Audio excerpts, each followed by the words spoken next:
Hey hello guys, இன்றைக்கி இந்த வீடியோவில் எஸ்ஐபினா என்ன, அப்புறம் பெஸ்ட்டான எஸ்ஐபிக்கு இன்வெஸ்ட்மெண்ட் பண்ணுற பிளாட்ஃபார்ம்ஸ் என்னென்ன இருக்குன்றதான் பார்க்க போகிறோம்.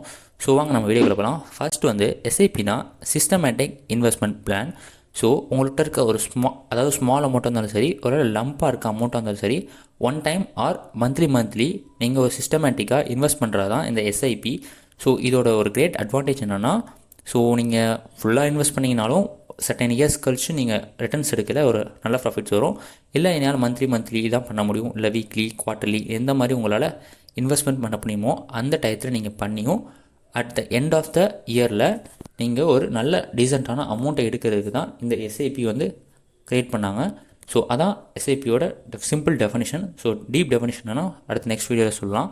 ஸோ செகண்டாக பெஸ்ட் பிளாட்ஃபார்ம்ஸ், அதாவது எஸ்ஐபிக்கு இந்தியாவில் பெஸ்ட்டாக இருக்க ஒரு டாப் 5 பிளாட்ஃபார்ம்ஸ் நான் சஜஸ்ட் பண்ணுறது என்னென்னா, ஃபஸ்ட்டு க்ரோ, ஏன்னா அது ரொம்ப யூசர் ஃப்ரெண்ட்லியாக இருக்கும். செகண்டாக ஜெரோதா, தேர்டாக பைசா, ஃபோர்த்தாக INDmoney அண்ட் லாஸ்ட் அண்ட் ஃபிஃப்த்தாக INDmoney. ஸோ இந்த 5லுமே எஸ்ஐபி செக் பண்ணி பாருங்கள், உங்களுக்கு எது அதில் எஸ்ஐபி உங்களுக்கு செட் ஆகுதோ அதில் நீங்கள் இன்வெஸ்ட் பண்ணலாம். ஸோ அவ்வளோதான் கைஸ், இந்த வீடியோ பிடிச்சா லைக் பண்ணிக்கோங்க, அப்படியே நம்ம யூடியூப் சேனலுக்கு சப்ஸ்கிரைப் பண்ணிக்கோங்க. நெக்ஸ்ட் வீடியோ பார்ப்போம். பை.